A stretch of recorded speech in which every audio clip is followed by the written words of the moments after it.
एका मुस्लिम तरुणाचं नाव घेतलं की लोकांना छत्रपती शिवरायांची आठवण होते. हो, मी बोलत आहे हसन सय्यद यांच्याबद्दल.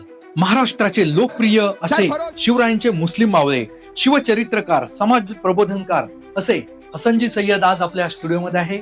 हसनजी, zero to hero with Anil Yeole या पॉडकास्ट चॅनल मध्ये आपलं सहर्ष स्वागत आहे. धन्यवाद. जय शिवराय.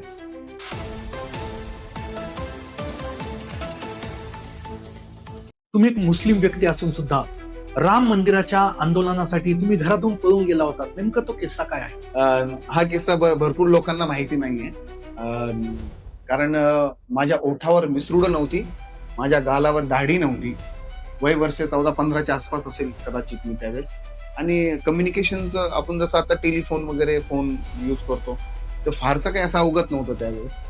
तर हाफ चड्डीवर पांढऱ्या सदऱ्यावर मी इथून पळून मी दिल्लीला गेलेलो होतो. मी, माझे मित्र, सहकारी मित्र होते माझे त्यावेळेस, आणि खूप लहान होतो त्यावेळेस. पळून गेलो होतो कारण प्रभू रामचंद्रांचं मंदिर व्हावं, आणि त्या मंदिराच्या निमित्तानं ते मंदिर होण्यासाठी आंदोलन छेडलेलं होतं. दिल्लीच्या एका खूप मोठं मैदान आहे, कदाचित जंतर मंतर मैदान असेल, तर तिथं त्या मंदिराच्या आंदोलनासाठी मी त्या ठिकाणी गेलेलो होतो. जवळजवळ 8 दिवस घराच्या बाहेर होतो, 8 जास्त होतो. आणि मग गेल्यानंतर पैसे वगैरे काही नव्हते.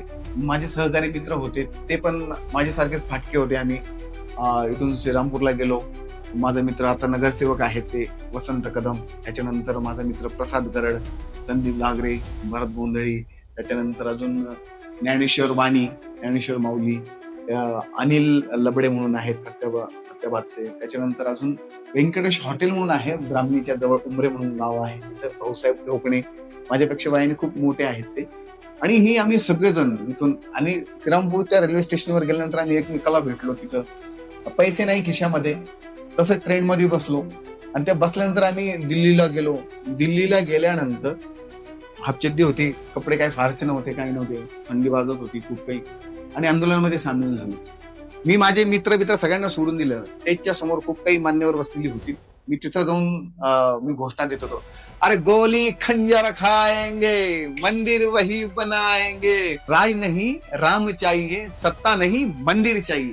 ही घोषणा मी ज्यावेळेस देत होतो ना, ही घोषणा दिल्यानंतर, ही घोषणा ज्यावेळेस ऐकत होते तिथले लोक, ती पण घोषणा द्यायला लागली. कारण ही घोषणा कोणाची ऐकली नव्हती मी, कोणाची पाहिली नव्हती मी, पण माझ्या मनातून ती घोषणा ऑटोमॅटिक बाहेर पडली, आणि ती घोषणा एवढी प्रचलित झाली. मागून पोलीस आले, अश्रुधूर पथक चालू झालं. त्याच्यानंतर पोलिसांनी मागून मला अशी गच्ची धरली, आणि मी घोषणा देत होतो, अरे गोली खंजर खाएंगे, मंदिर वही बनाएंगे. आणि पोलिसांनी बघता पाठीवर माझ्या मार चालू केला, लाठी चार्ज केला. अश्रुधूर पथक होतं सगळं. माझे सगळे मित्र अस्तव्यस्त, कोण कुठे गेलं काय. माझे जे डोळे उघडले ते डायरेक्ट जेलमध्ये उघडले. 2 ते 3 दिवसानंतर मग मी बाहेर आलो. आम्ही रेल्वे स्टेशनवर माझे मित्र झोपलेले होते. ते काय एक स्टोरीज तयार झालेली होती, आणि ते आज सुद्धा तुम्हाला मी फोटो देईल. मी ते जमलं तर ते आपण याच्यामध्ये इन्क्लूड करू पण शकतो. हातामध्ये असा झेंडा आहे, राज नाही राम चाहिए, सत्ता नाही मंदिर चाहिए. आणि हे योगदान आहे. त्यावेळेस जात आणि धर्म हा विषय नव्हता हो. माझे मित्र सुद्धा खूप त्यावेळेस आम्ही सगळे एकोपाने राहायचो. आता परिस्थिती बदललेली आहे, खूप काही गोष्टी चेंज झालेल्या आहेत. कारण माझा राम, मला माहिती आहे की माझा राम काय आहे. मर्यादा पुरुषोत्तम प्रभू रामचंद्रम.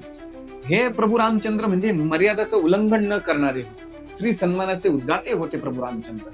यांनी मर्यादा पुरुषोत्तम प्रभू रामचंद्र का म्हटलं जातं? पुरुषांमध्ये श्रेष्ठ, देवतांमध्ये उत्तम असे प्रभू रामचंद्र हे. ज्या वेळेस ते अयोध्यातून बाहेर पडल्यानंतर वेगळ्या जाती धर्मातली माणसं तिथं आली. ते रडत होती की प्रभू तुम्ही जाऊ नका अयोध्या सोडून, तुमची गरज आहे अयोध्याला. पण प्रभू रामचंद्र म्हणाले की मी जे वचन दिलेलं आहे ते वचन पूर्ती करण्यासाठी मला जावं लागणार आहे, आणि मी माझ्या वडिलांना शब्द दिलेला आहे. अरे, प्रभू रामचंद्रांचं चरित्रच वेगळं आहे, ते आपण वाचलं पाहिजे. जो माणूस प्रभू रामचंद्रांचं चरित्र वाचेल, समाजामध्ये एकता निर्माण होईल, सगळ्यात महत्वाची बाब. आणि त्याच्यानंतर आता पण खूप आपण मंदिरासाठी आपण निधी वगैरे जमा केला होता. त्यामध्ये पण मी, माझे सहकारी मित्र आणि मुस्लिम बांधवांनी सुद्धा कॉन्ट्रीब्युशन केलेलं आहे. खूप लोकांनी पैसे दिलेले आहेत. असं नाहीये की समाजामध्ये जात धर्म वगैरे नाहीये. जाती धर्म ना हा भेदभाव नाहीच आहे, पण राजकारणी लोक ते थोडंसं टाकून जातात. मीठ मिरची मसाला लावून जातात आणि बिचारे ज्यांचं घर जळतं ना त्यांनाच कळतं की काय असतं ते. आणि मी नेहमी सांगत असतो, वो मंदिर का प्रसाद भी खाता है और मस्जिद की खीर भी खाता है और बहुत दिनों से भूखा है साहब, उसे मजहब कहा समझ में आता है. ज्याच्या पोटाला भूक असते ना त्याला कधीच कळत नाही की हे मंदिरचा प्रसाद आहे का ती मशिदीतली खीर आहे म्हणून. त्याच्यासमोर फक्त भाकर असतं. या भाकरीपासून आपण एकमेकाला तोडलं नाही पाहिजे, ही सगळ्यात महत्वाची बाब आहे. एक मुस्लिम तरुण श्रीरामाचं मंदिर व्हावं म्हणून खिशात पैसे नसताना घर सोडून दिल्लीला पळून जातो. तर या हसन सय्यदच्या दृष्टिकोनातून हिंदू धर्म कसा आहे, तुमचं काय मत आहे?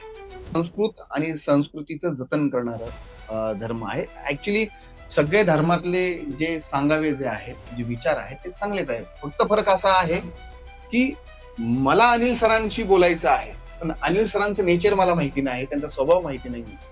पण मला त्यांचा स्वभाव कधी माहित होईल? मी ज्यावेळेस अनिल सरांशी भेटेल, बोलेल आणि बोलल्यानंतर मी ज्यावेळेस अनिल सरांच्या प्रेमात पडेल त्यावेळेस मला कळलं अनिल सरांचा स्वभाव खूप ग्रेट आहे, खूप भारी आहे. मग मला अनिल सर समजून घ्यायचेत ना, मला त्यांच्या जवळ जाणं गरजेचं आहे. मला हिंदू धर्म समजून घ्यायचा आहे ना तर मला हिंदू धर्माच्या जवळ जाणं गरजेचं आहे. एखाद्याला मुस्लिम धर्म समजून घ्यायचा असेल ना तर त्यांनी मुस्लिम धर्माच्या एखाद्या मित्राशी मैत्री केली पाहिजे किंवा तिथे गेलं पाहिजे, आलं पाहिजे. समजून धर्म कोणताच धर्म सांगत नाही की घ्या तलवारीन, घ्या काठ्या, करा जाळपोळ. कधीच कोणता धर्म सांगत नाही. आम्ही आमच्या डोक्यामध्ये ते फिट बसून ठेवलेलं आहे. तर त्या गोष्टी नाही झाल्या पाहिजेत. आणि मला असं वाटतं, आता मुस्लिम धर्मामध्ये एक वाक्य आहे की हुब्बल वतनी मिनल ईमानी, आप जिस देश में रहते हो, जिस मुल्क में रहते हो, उस मिट्टी की हिफाजत करो, उस मुल्क की हिफाजत करो. जो शख्स अगर ऐसा ना करे वो मुसलमान. हे मुस्लिम धर्मामध्ये सांगितलेलं आहे. मग ह्या सगळ्या गोष्टीचं आपण अवलोकन केलं पाहिजे. कारण आपला देशच हा ऑलरेडी आहे 6,400हून अधिक जाती आणि धर्माच्या लोकांच्या विविध पारंपरिक आणि सौंदर्याने नटलेला हा आपला देश आहे. इथे जैन राहतात, मारवाडी राहतात, हिंदू राहतात, मराठी राहतात, सगळ्या समाजातले लोक राहतात, बौद्ध राहतात, मातंग राहतात. की आपण एक आहोत, या देशाचे आपण नागरिक आहोत. या देशाला महासत्ता बनवण्यासाठीच आपल्याला एकत्र येणं गरजेचं आहे. एक साधं उदाहरण आहे, एका गावामध्ये दंगल नेहमी होत असते, भांडणं होत असतात, त्या गावाची प्रगती कधीच होत नाही. छोटं उदाहरण आहे. मग देशात जर दंगल, भांडणं, मारामाऱ्या झाली तर देशाची प्रगती केव्हा होईल? हे आपण विचार केला पाहिजे. प्रत्येकाची जबाबदारी आहे. माझा धर्म सोडून मी इतर धर्माचा सुद्धा विचार करणं गरजेचं आहे, असं मला वाटतं. शिवरायांचा मुस्लिम मावळा म्हणून जेव्हा तुम्ही मंचावर उभं राहता, तेव्हा जेव्हा लोक तुमच्यासाठी टाळ्या वाजवतात तेव्हा तुम्हाला काय फील होतं? एक अभिमान वाटतो की म्हणजे जे टाळ्या मला पडतायत ते माझ्यासाठी नाहीच आहे, ते माझ्या छत्रपती शिवाजी महाराजांच्या विचारांसाठी आहेत. आणि म्हणून हे जे काही टाळ्या वगैरे जे मी काही घेतो त्या टाळ्यामागे सुद्धा खूप काही गोष्टी अशा आहेत की सत्सद विवेक बुद्धीने आपण इतिहासाचं अवलोकन करून ते पाठपुरावा करून संदर्भ सहित आपण ते लोकांना पटेल, रुचेल असं आपण इतिहास राजांचा मांडला पाहिजे आणि ते आपण पटवून दिलं पाहिजे खरंच की असं झालं होतं ना, असं झालेलं आहे. म्हणून त्याच्या सन्मान किंवा सत्कार म्हणून टाळ्या लोकांच्या पडतात. भारीच वाटतं. आज एक प्रसिद्ध शिवव्याख्याता म्हणून राज्याच्या बाहेर तुमचे कार्यक्रम होतात. तर शिवरायांबद्दल तुम्हाला आवड कशी आणि कधी निर्माण झाली? ती आवड मला लहान असतानाच, वय वर्ष साधारणतः 9 वर्षाचे असताना, 8-9 वर्षाचे असतानाच मी शाळेमध्ये, आपल्या मराठी शाळेमध्ये इतिहासाचं पुस्तक असायचं आणि त्या पुस्तकामध्ये छत्रपती शिवाजी महाराजांचं शिवरायांचं बालपण, आग्र्याहून सुटका वगैरे ह्या सगळ्या गोष्टी त्याच्यामध्ये असायच्या. मग ह्या तत्कालीन कालखंडातील जे शिवरायांचे जे इतिहास जो असायचा ते आमच्या मॅडम होत्या, आम्ही त्यांना बाई म्हणायचो, रंदळबाई. तर शोभा रंदळे मॅडम ते होत्या. तर ते आम्हाला इतिहास सांगायचे. इतिहास सांगताना मी ते एकदम असं तल्लीन होऊन ऐकायचो मी, कारण त्याच्यामध्ये असं असायचं की ढाल, तलवार, किल्ले वगैरे असे असायचे. आणि लहान मुलं हे डॅम्बिस असतात, त्यांना ते त्या गोष्टी त्यांच्या कानावर पडल्या तर त्यांना ते खूप भारी वाटतं. आणि म्हणून मी आकर्षण माझं ते वाढलं महाराजांविषयी, इतिहासाविषयी आणि वेगवेगळ्या नवनवीन शिवरायांचे जे दैनंदिन इतिहासामधले जे पुस्तकामधले जे धडे असायचे ते मी ऐकायचो आणि तिथून मला ती आवड निर्माण झाली माझ्या राजवंशात. एक मुस्लिम तरुण असून तुमच्यामध्ये एक शिवव्याख्याता आहे, हे सर्वप्रथम कुणी ओळखलं आणि कुणाची कौतुकाची थाप तुम्हाला आज प्रेरणा देऊन तुम्ही इथपर्यंत आलात? खरं तर आमच्या शिवतेज सामाजिक सांस्कृतिक ग्रामीण विकास संस्था जे स्वर्गीय सुरेशजी लोखंडे यांनी स्थापन केलेलं आहे. आता बाळासाहेब लोखंडेंना आम्ही सगळे सहकारी मित्र ते त्या ठिकाणी ते प्रतिष्ठान चालवत असतो. पण त्यावेळेस आम्ही नवरात्राच्या 9 दिवस वेगवेगळे कार्यक्रम आम्ही त्या ठिकाणी अरेंज करत असतो आणि त्या कार्यक्रमामध्ये माझे मित्र जे आहेत बाळासाहेब लोखंडे आणि अमित देशमुख सर, ते प्राथमिक शाळेचे शिक्षक आहेत, त्यांनी म्हणले, ते बोलले की हसन सर तुमचा कार्यक्रम आपल्याला आपल्या चौकामध्ये ठेवायचा आहे. मी म्हटलो अडचण नाही, आपण करूयात, म्हणजे छान करूयात. मी एक विषय घेतला होता तिथं, नेसरीची खिंड आणि पन्हाळगडावरून सुटका शिवरायांचा, या विषयावर मला बोलायचं होतं. तर मी ते बोलत होतो, माझं व्याख्यान वगैरे त्यावेळेस चालू होतं, नवखाच होतो मी त्यावेळेस. आणि एक 100 फुटाच्या अंतरावर एक व्यक्ती अशी बसलेली होती अंधारामध्ये आणि माझं व्याख्यान ऐकत होते. मांडीवर अशी डायरी होती, हातामध्ये पेन होता आणि एका हातामध्ये छोटासा मोबाईल आणि त्याचा टॉर्च चालू केलेला होता.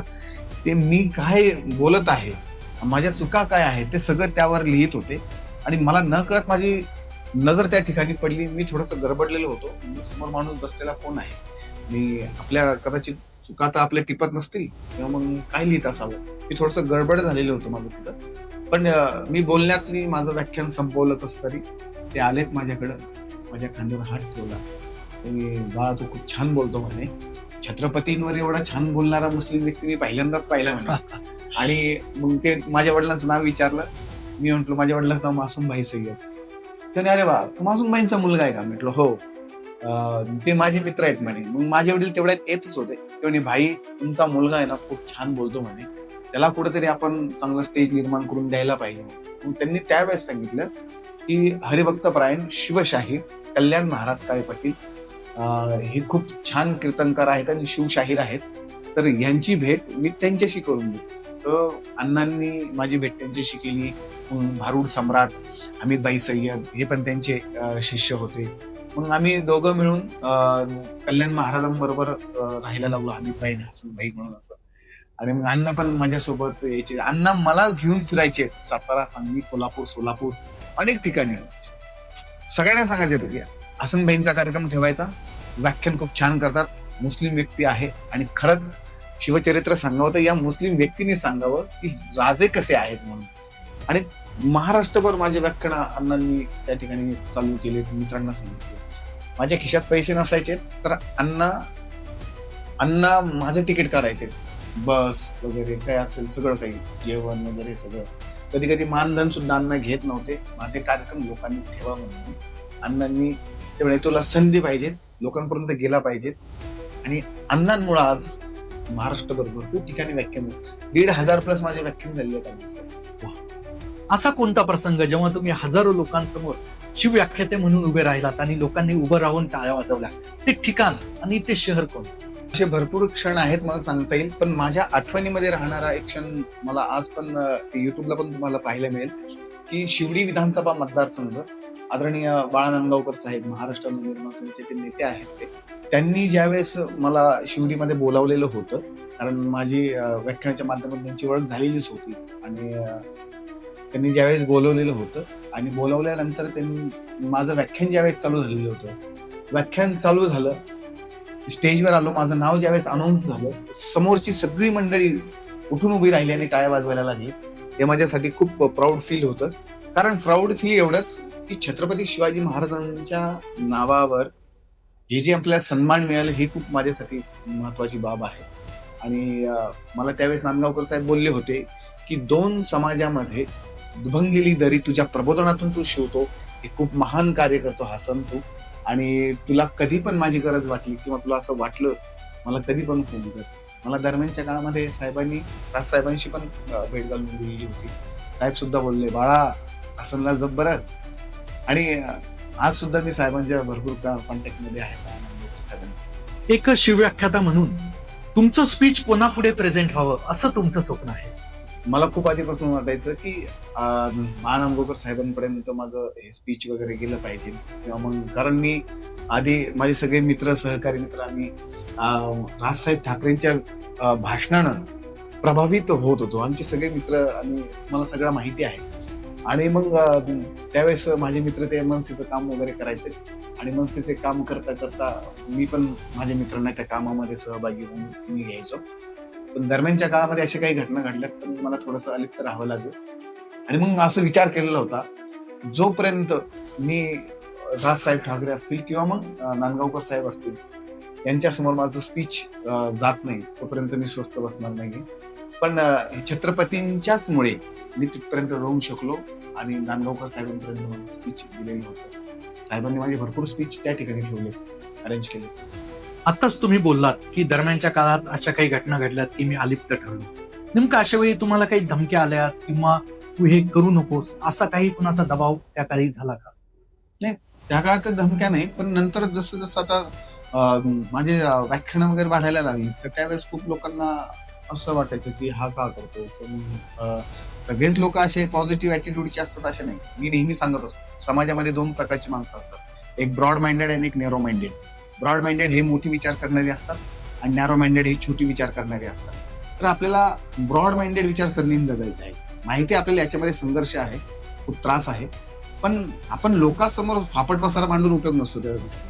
कारण आपल्याकडे ताकदच एवढी मोठी आहे, त्या ताकदीचं नाव छत्रपती शिवाजी महाराज आहे. शिवाजी महाराज आग्रह निसटले, त्यांच्या समोर डिप्रेशन होतं, ट्रेस होता, खूप काही गोष्टी त्यांच्या समोर घडलेल्या होत्या.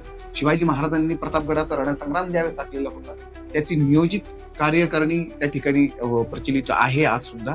आणि काय त्यांना काय त्रास नव्हता का? त्यांना काय ट्रेस नव्हता का? त्यांना संघर्ष काय करावा लागला नाही का? मग अशा अनेक गोष्टी आल्यात माझ्यासमोर, खूप काही गोष्टी आल्यात.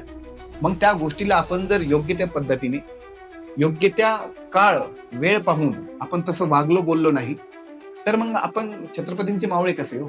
मग छत्रपतींनी त्या कालखंडामध्ये ज्या ज्या गोष्टी केल्यात, गनिमी कावा असेल, खूप काही गोष्टी आहेत, मग त्याचा आपण अभ्यास केलेलाच आहे. तर मग ते आपण आपल्या दैनंदिन जीवनामध्ये वापरा.